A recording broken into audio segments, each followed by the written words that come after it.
Hello, good evening everyone. I hope you all are doing well and welcome in our channel.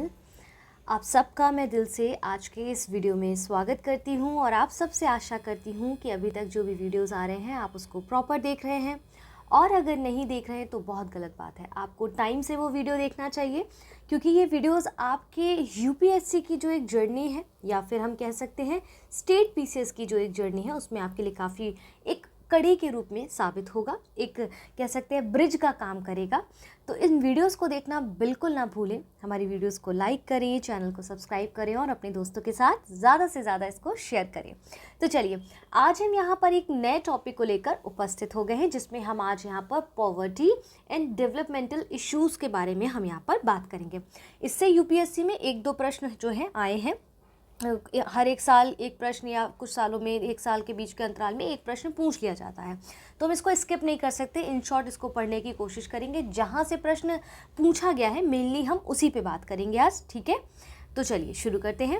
जो बच्चे नए हैं और मुझे नहीं जानते हैं मैं उनको बता देना चाहती हूँ कि आप मुझे फॉलो कर सकते हैं।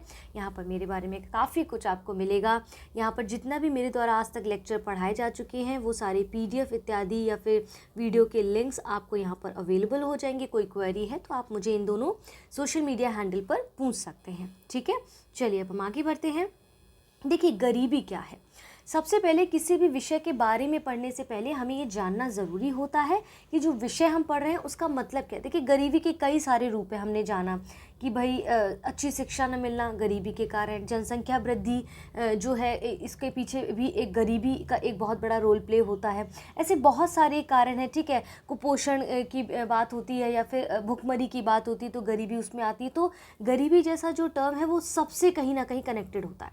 तो सबसे पहले निर्धनता यानी कि पॉवर्टी का सबसे मायने क्या है उसके मतलब समझिए। कहते हैं कि धन के अभाव की स्थिति, यानी कि जब व्यक्ति जो है जीवन की मूलभूत आवश्यकताओं की पूर्ति से वंचित हो जाता है तो हम उसे गरीबी की परिभाषा देते हैं। जैसे कि यूएन संयुक्त राष्ट्र के अनुसार गरीबी क्या है कि गरीबी स्थायी आजीविका सुनिश्चित करने के लिए, स्थायी आजीविका मतलब कि रोटी, कपड़ा, मकान और शिक्षा भी, ठीक है।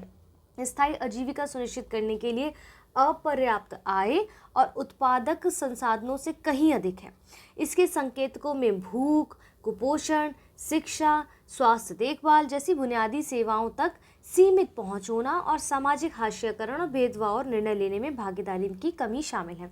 सिंप्लीफाई करते हैं इसको तो कह सकते हैं कि इसका मतलब ये कि ये एकमात्र क्या है, एक आर्थिक समस्या महसूस होती है जिसमें आय, संपत्ति, रहन सहन के स्तर ये सब शामिल होते हैं। और उन लोगों को गरीब माना जाता है जिनकी आय इतनी भी नहीं होती कि वे रोटी, कपड़ा और बेसिक चीज़ें मतलब रोटी, कपड़ा और मकान जैसी जो बेसिक आवश्यकताएं, मूलभूत आवश्यकताएं उनकी पूर्ति कर सके, ठीक है। ये समझ आया। अब इसी में एक टर्म और यूज़ होता है, जैसे कहते हैं कि जैसे कुछ टर्म हम कंगाली शब्द यूज़ करते हैं। आपने मोस्टली सुना होगा ना कि अरे वो तो बड़ा कंगाल है। जैसे आजकल तो इसका टर्म का मतलब ही अलग बदल गया है, लेकिन कंगाली का मतलब होता है ना कि ज़्यादातर गरीब के लिए हम कंगाली शब्द का प्रयोग करते हैं, जबकि इस शब्द का प्रयोग उन लोगों के लिए किया जाता है जो अपना पेट पालने में भी असमर्थ होते हैं, ठीक है। गरीबी की एक अलग परिभाषा की बुनियादी जो आवश्यकता है उनको पूर्ति करने में उनको असुविधा हो रही है, पूर्ति नहीं कर पा रहे हैं। लेकिन कंगाल यानी कि डिस्ट्यूशन जो शब्द है उसका प्रयोग होता है कि वो लोग जो अपना पेट पालने में भी असमर्थ है। जैसे कुछ भिखारी इत्यादि आप देखते होंगे जैसे रोडों पर सोते हैं, रोड साइड में, उनके साथ ज़्यादातर ये स्थिति जो है हम कह सकते हैं देखने को मिलती है, ठीक है।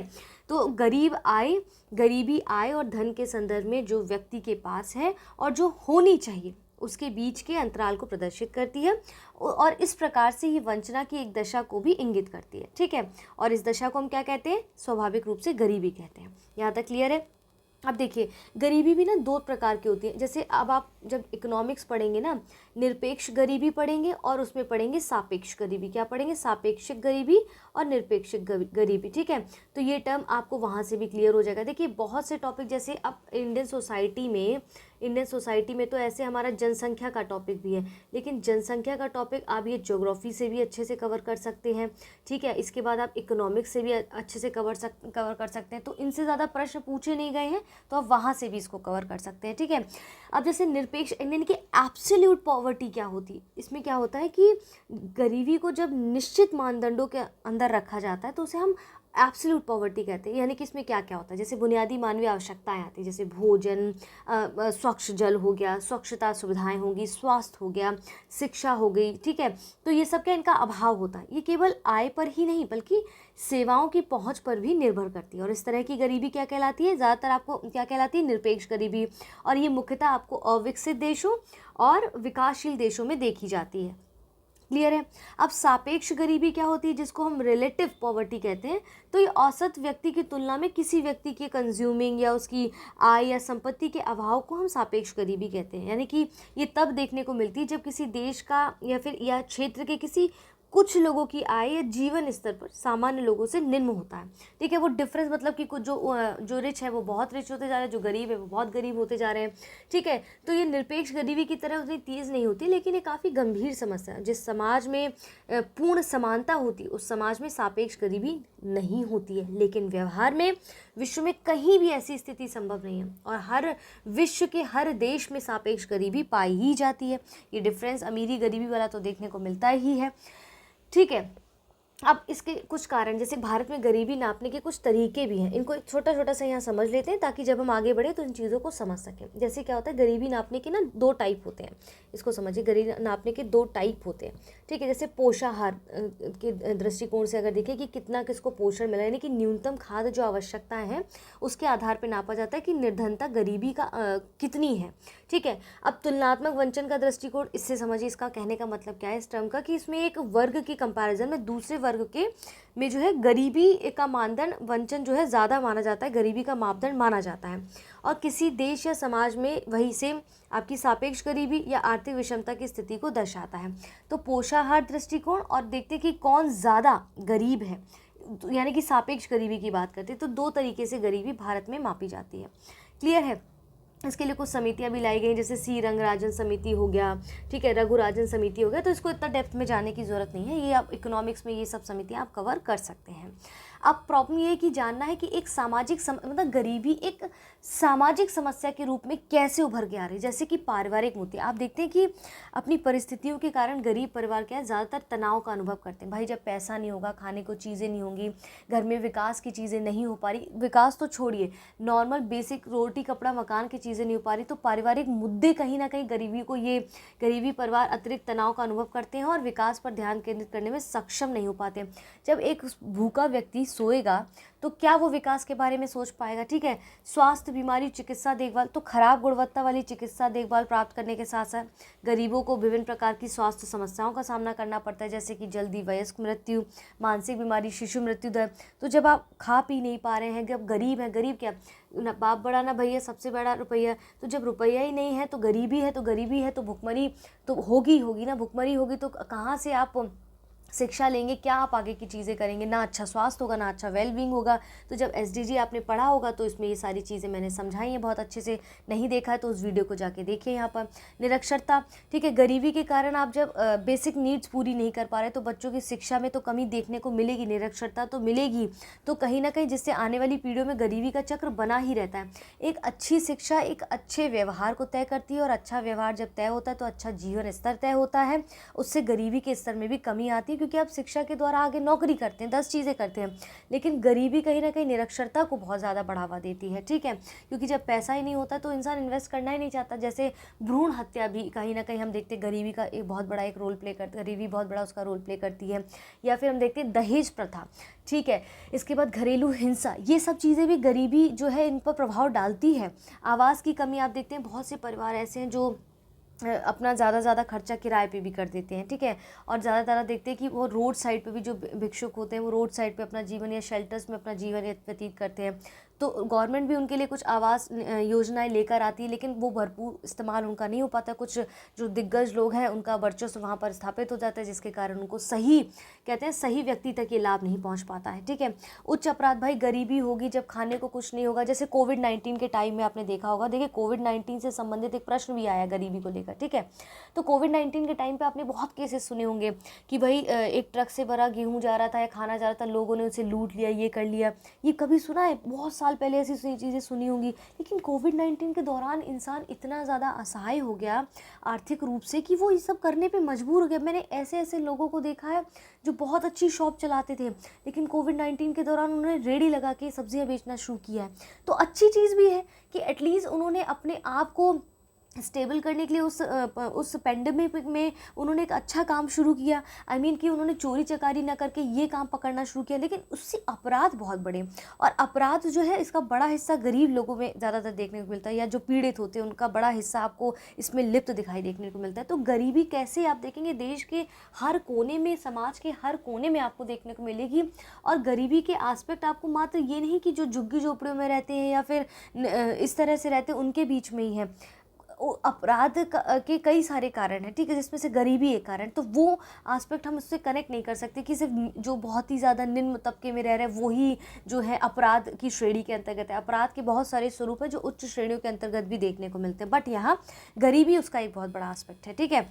इसके बाद गरीबी के कारण, भाई गरीबी के कारण क्या हो सकते हैं आप खुद सोचिए। स्वच्छ पानी, पौष्टिक भोजन का पर्याप्त पहुंच होना, ठीक है। 2 अरब से ज़्यादा लोगों के घर में सुरक्षित पानी नहीं पहुंच रहा है, और 800 मिलियन लोग अधिक जो है खाद्य असुरक्षित हैं। खाद्य से जो है खाद्य से भी वो उनको नहीं, खाद्य जो है उनको नहीं प्राप्त हो पा रहा है। नौकरी या जीवन यापन के लिए कम या कोई पहुँच ना होने का मतलब, इसके मतलब वो गरीब है। हिंसा और संघर्ष बड़े पैमाने पर देखेंगे, संपत्ति को बेचना, छोड़ना, उसको लेकर झगड़ा करना, बुनियादी ढांचे को नष्ट करना, लोगों को अपने घरों से बाहर निकालने के लिए मजबूर करके गरीब बनाने की क्षमता है। तो गरीबी के बहुत सारे कारण हैं कि गरीबी होने के कारण और क्या क्या हो सकते हैं, जैसे लोगों के बीच असमानता, ठीक है, जाति, लिंग जैसे कारकों के आधार पर आर्थिक असमानताओं को लेकर सामाजिक विभाजन है। जैसे अगर लिंग आधारित हम देखें, चाहे वो थर्ड जेंडर की बात हो या फिर महिलाओं की बात हो, तो कैसे लिंग के आधार पर उनको काम करने के लिए रोका जाता है। तो कहीं ना कहीं वो इनइक्वालिटी है जो उनके अंदर रोष पैदा करती है, उससे अपराध उत्पन्न होते हैं, उससे गरीबी, कहीं ना कहीं आर्थिक असमानताएं व्याप्त होती हैं, है ना। इसके लिए हमारे कॉन्स्टिट्यूशन में भी कई सारे प्रावधान दिए गए हैं। अब बताइएगा कि जेंडर इक्वालिटी के लिए, समान कार्य के लिए समान वेतन, कौन सा कॉन्स्टिट्यूशन का आर्टिकल क्या कहता है, तो वो आर्टिकल यहाँ बताइएगा। खराब शिक्षा सुविधाएं, अब गरीबी के कारण वो सही तरीके से शिक्षाएं प्राप्त नहीं हो पाती हैं।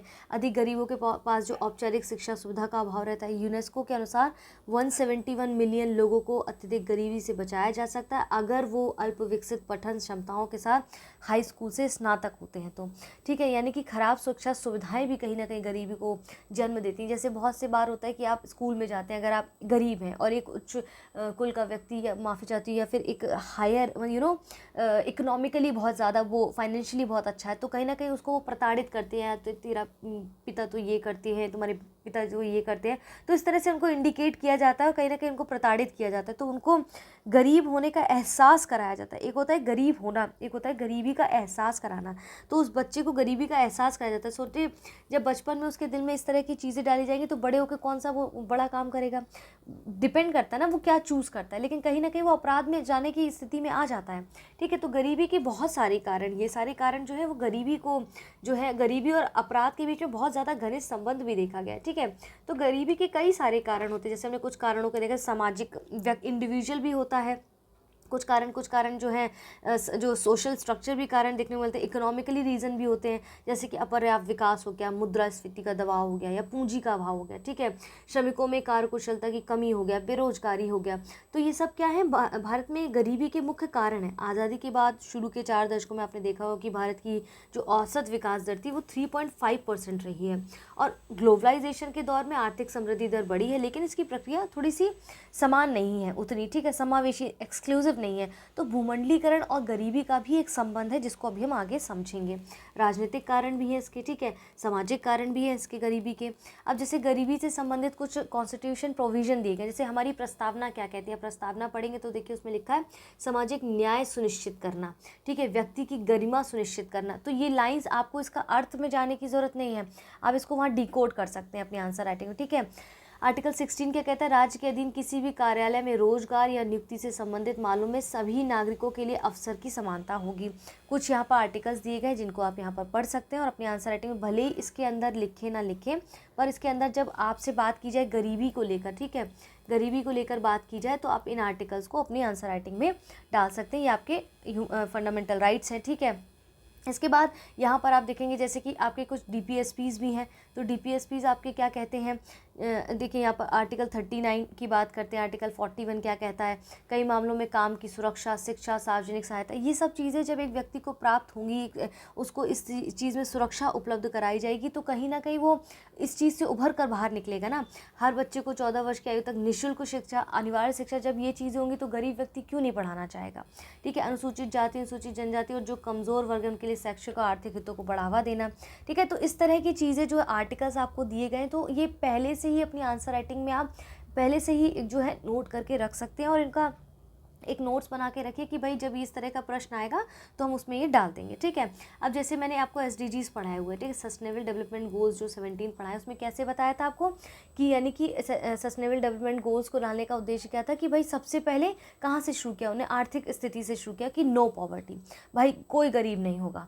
ठीक है, तो गरीब नहीं होगा ये पहली कंडीशन है। तो SDG 1 के अंतर्गत आपको ये समझाने का प्रयास किया गया है। तो अपने आंसर राइटिंग में जहाँ जहाँ SDG का प्रयोग हो सकता है उसको ज़रूर करें।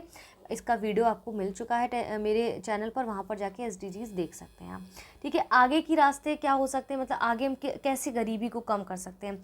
इसमें जीवन स्तर में ग्रामीण क्षेत्रों में अच्छे बड़े पैमाने पर उनको बुनियादी चीज़ें दी जाए, और वर्तमान में कहीं ना कहीं इंटरनेट इत्यादि के साथ उनको कनेक्ट किया जाए, उनको अच्छी शिक्षा, बुनियादी सुविधाएँ उपलब्ध कराई जाए, उनको जॉब के लिए प्रोत्साहित किया जाए। ठीक है, निवेश में वृद्धि, तो सरकार को शहरी गरीबों के लिए शिक्षा, कौशल निर्माण, स्वास्थ्य की बुनियादी ढांचे में निवेश करना चाहिए। रोजगार के अवसर प्राप्त हो, यानी कि कोई कृषि में लिप्त है तो वो रोजगार के लिए बाहर जा रहा है तो उसको उस तरह के अवसर प्राप्त नहीं हो रहे हैं। ठीक है, जैसे शहरी क्षेत्रों में छोटे और मध्यम स्तर के उद्योगों को बढ़ावा देना, कौशल विकास, जैसे स्किल पर ज़्यादा काम करवाना। जैसे आपने देखा होगा एक विश्वकर्मा अभी स्कीम आई है, ठीक है, विश्वकर्मा योजना एक गवर्नमेंट के द्वारा लाई गई है, इन योजनाओं का नाम मेंशन कर सकते हैं। तो उसमें है ना कि 8 से 8 समथिंग कुछ ऐसा ही है कि उसमें इतने कामों को जो है, कार्यों को चुना गया है जिनको उसमें और स्किल किया जाएगा उन लोगों को, और उनको जो है विकास की गति के साथ ताल से ताल मिलाने का मौका मिलेगा। ठीक है, तो इस तरह की योजनाएं लाकर किस तरह का से जो है गरीबी को कम करने के लिए उन्हें प्रशिक्षित किया जाएगा, उनकी स्किल्स पर काम कराया जाएगा। बेहतर शहरी नियोजन, झुग्गी पुनर्वास, अच्छी बिजली पानी देंगे, कौशल प्रशिक्षण दिया जाएगा। ठीक है, उनका स्वच्छ पानी की ध्यान रखा जाएगा या सुविधाएं अच्छी दी जाएंगी, तो कहीं ना कहीं गरीबी को कम करने में वो मददगार साबित होगी। ठीक है, अब मेन आता है जैसे इनसे संबंधित कुछ प्रश्न भी पूछे गए, जैसे भारत में गरीबी और महिलाओं का क्या संबंध है। तो गरीबी जैसे क्या होता है ना कि गरीबी जब होती है तो इसका बहुत ज़्यादा प्रभाव महिलाओं पे पड़ता है, उनके जन्म से पूर्व भी और जन्म के बाद भी। तो महिलाओं पे जन्म से पूर्व भ्रूण हत्या, उनके बाद देखेंगे दहेज प्रथा हो गया, या फिर किशोरावस्था में उनका जो है अपहरण होना, या उनके साथ रेप होना, या उनके साथ कोई अपराध होना, उनके साथ मानसिक हिंसा, शारीरिक हिंसा, ये सब चीज़ें जो हैं गरीबी का जो इम्पैक्ट है वो महिलाओं पर बहुत अलग अलग तरीके से पड़ता है, तो जिससे हिंसा के प्रति उनकी भेदभाव बढ़ जाती है। ठीक है, गरीबी महिलाओं और लड़कियों के लिए मानव तस्करी, यौन शोषण को जोखिम को बढ़ाती है। ठीक है, तो ये तो हमने महिलाओं के दौरान जब हमने चैप्टर पढ़ा था तो उसमें भी समझा था। अपने संसाधनों, धन की कमी के कारण घरेलू और साथी से दुर्व्यवहार का अनुभव करते हैं। आपने देखा होगा कि कोविड-19 के दौरान क्या हुआ था, ये मैं बार बार क्यों बोल रही हूँ, क्योंकि बहुत ज़्यादा उस चीज़ को कनेक्ट किया जा रहा है। ये मेंस में भी पूछा गया है कि कोविड-19 के दौरान महिलाओं के साथ हिंसा सबसे ज़्यादा भारत में बढ़ी थी, क्योंकि उस टाइम लोगों के पास व्यवसाय नहीं था और आर्थिक रूप से वो कहीं ना कहीं पिछड़ रहे थे, उस तरह से सक्षम नहीं थे, काम नहीं मिल रहा था, चीज़ें खराब हो रही थी, तो हिंसा का स्वरूप बहुत भद्दा हो चुका था उस टाइम पे। ठीक है, ऑक्सफैम की एक रिपोर्ट है, देखिए आप भले ही रिपोर्ट का नाम याद ना रखें लेकिन कौन जारी करता है ज़रूर याद रखें। ऑक्सफैम की एक रिपोर्ट है कि कार्यस्थल पर अभी भी महिलाओं को समान कार्य के लिए अपने पुरुष समकक्षों की तुलना में 34% ही वेतन कम प्राप्त होता है। ठीक है, कोविड-19 के दौरान हमने देखा महिला वाले चैप्टर में कि किस प्रकार से कि अवैतनिक कार्य भी उन्होंने उस दौरान पे किए हैं। ठीक है, बिना वेतन के काम किया। UNDP की 2022 के अनुसार 6 में से 1 गरीब महिला प्रधान परिवार में रहती है। ठीक है, तो ये ध्यान रखिएगा, सोचिए कितनी बड़ी चीज़ है ये, है ना। तो भारत में गरीबी और महिलाओं का क्या संबंध है वो हमने देखा। कोविड-19 और गरीबी की अगर हम बात करें बच्चों, तो यहाँ पर एक चीज़ आपको समझाती हूँ। देखिए 2020 में आप देखेंगे कोविड-19 से रिलेटेड एक प्रश्न आया था, जिसके आधार पर इसको यहाँ पर लाया गया है। कोविड-19 महामारी ने भारत में वर्ग असमानताओं और गरीबी को गति दी है, टिप्पणी कीजिए। 150 शब्द का जो है ये प्रश्न आया था, 150 शब्द का प्रश्न था और 10 मार्क्स का ये क्वेश्चन था। ठीक है, तो उसमें हमें कैसे डालना था, तो उसमें कई सारी जैसे कि विश्व बैंक की एक रिपोर्ट के अनुसार बता सकते हैं हम ऐसे कि कोविड-19 के कारण 20 ईयर्स में पहली बार गरीबी के स्तर में इतनी ज़्यादा वृद्धि देखी गई थी। जैसे यहाँ पर लिखा, प्यू रिसर्च सेंटर के द्वारा एक नए शोध में पाया गया कि कोविड-19 महामारी के चलते 32 मिलियन भारतीय मध्यम वर्ग से निम्न वर्ग में पहुंच गए हैं, जिसके परिणाम स्वरूप देश में गरीबी की वृद्धि हुई। जैसे मैंने बताया, एक व्यक्ति था, उसकी शॉप थी अच्छी खासी, वो सब खत्म होके उसने रेडी लगाना शुरू किया, तो किस तरह से उनका ट्रांसफॉर्मेशन हुआ, ठीक है। और वर्ल्ड बैंक के आंकड़ों के विश्लेषण पर आधारित ये रिपोर्ट है, कोई ऐसी चीज़ें नहीं है। और प्लू सेंटर रिसर्च सेंटर विश्व को प्रभावित करने वाले मुद्दों, ये कैसे मुद्दों, जैसे विभिन्न मुद्दों, दृष्टिकोणों, रुझानों के उपलब्ध आंकड़ों का निष्पक्ष विश्लेषण पर लोगों के सामने प्रस्तुत करती। मेन ये चीज़ आपको याद रखनी है। तो क्या हुआ कि मध्यम आय वाले जो भारत है, इस जैसे देश में उच्च गरीबी का सामना कर रही जनसंख्या की जो इकोनॉमिकली कंडीशन थी ना, बिगड़ने से एक और जहाँ वर्गीय असमानता में तो भाई एक स्टेटस में तो जो असमानता देखने को मिली है, वृद्धि हुई है, तो वहीं दूसरी तरफ क्या है, नए गरीब वर्ग का उदय भी हुआ। जो गरीब थे वो तो पूछो ही मत, और जो एक मध्यम वर्ग में आते थे वो और ज़्यादा वो गरीबी के उसमें स्तर में गए और नए गरीब वर्ग का उदय हुआ, ठीक है। जैसे आप देखेंगे 2006 से लेकर 2016 के बीच में भारत ने 271 मिलियन लोगों को बहुस्तरीय गरीबी रेखा के स्तर से बाहर निकाला है। लेकिन फिर क्या हुआ, कोविड-19 आया, ठीक है। कोविड-19 आया और इसने क्या किया कि धीमी जो अर्थव्यवस्था पड़ी, उस दौरान लॉकडाउन का क्या हुआ, सबसे गंभीर प्रभाव यहाँ भारतीय लोगों पर पड़ा, समाज पर पड़ा, और जिस पर प्रवासी श्रमिकों और रेहड़ी पटरी वाले जो लोग थे वो 85% कार्यबल पर निर्भर थे, उन पर सबसे ज़्यादा प्रभाव देखने को मिला है, ठीक है। इसके बाद आप देखेंगे कि कोविड-19 के दौरान लॉकडाउन में एक और तो महिलाओं की रोजगारी में भागीदारी कम हुई है। पहले से ही वो रोजगारों में उनकी जो है संख्या कम थी, ऊपर से कोविड-19 के दौरान और ज़्यादा हो गया। वहीं हमने महिलाओं के चैप्टर में पढ़ा था कि कैसे उन्होंने अवैतनिक कार्य यानी कि पारिवारिक दायित्व में उन्होंने हर दिन 5 घंटे ज़्यादा काम किया है, ठीक है।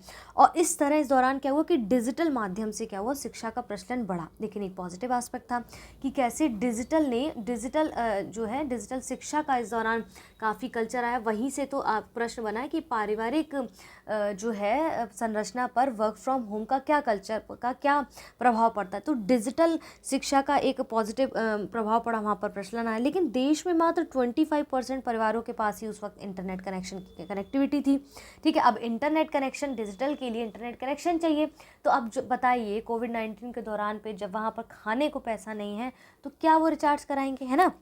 और देश में मात्र 25% परिवार के पास ही ये इंटरनेट कनेक्टिविटी थी, जिससे एक बड़ा तबका शिक्षा से भी वंचित रह गया, ठीक है। हर सिक्के के दो पहलू, डिजिटल शिक्षा तो शुरू की, पर ये वो लोग ही अफोर्ड कर पाएंगे ना जो खाने के लिए उस वक्त पैसा जुटा पा रहे थे, तो रिचार्ज की तो बात ही छोड़ दीजिए। इस प्रकार लैंगिक और शैक्षणिक स्तर पर भी असमानता में वृद्धि देखने को मिली है, और कोविड-19 के कारण गतिशील हुई असमानता और गरीबी ने एक्सक्लूसिव विकास लक्ष्यों, या फिर हम कह सकते हैं जो SDG का एक लक्ष्य निर्धारित किया था, उससे वो कहीं ना कहीं पीछे होता जा रहा है, ठीक है।